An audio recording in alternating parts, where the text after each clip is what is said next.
Karnataka public service commission KPSC ಇರುವರು 948 ಹುದ್ದೆಗಳಿಗೆ ಕರೆ ನೀಡಿದ್ದಾರೆ. ಅದರಲ್ಲಿ agriculture officer 128, assistant agriculture officer 817 ಹುದ್ದೆಗಳಿಗೆ ಕಾಲ್ ಮಾಡಿದ್ದಾರೆ.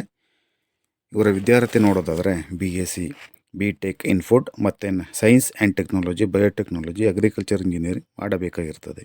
ಈ ಹುದ್ದೆಗೆ ಅರ್ಜಿ ಸಲ್ಲಿಸಲು ಕನಿಷ್ಠ 18ರಿಂದ ಗರಿಷ್ಠ 38 ವರ್ಷ ವಯಸ್ಸಾಗಿರಬೇಕಾಗಿರ್ತದೆ.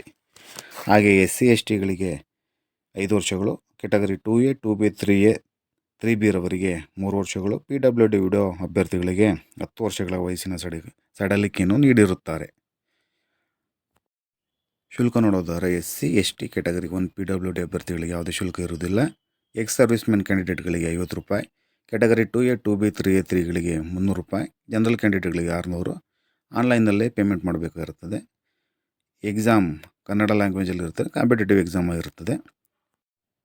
ಅರ್ಜಿಯ ಕೊನೆಯ ದಿನ ಫೆಬ್ರವರಿ 1, 2025 ಆಗಿರುತ್ತದೆ.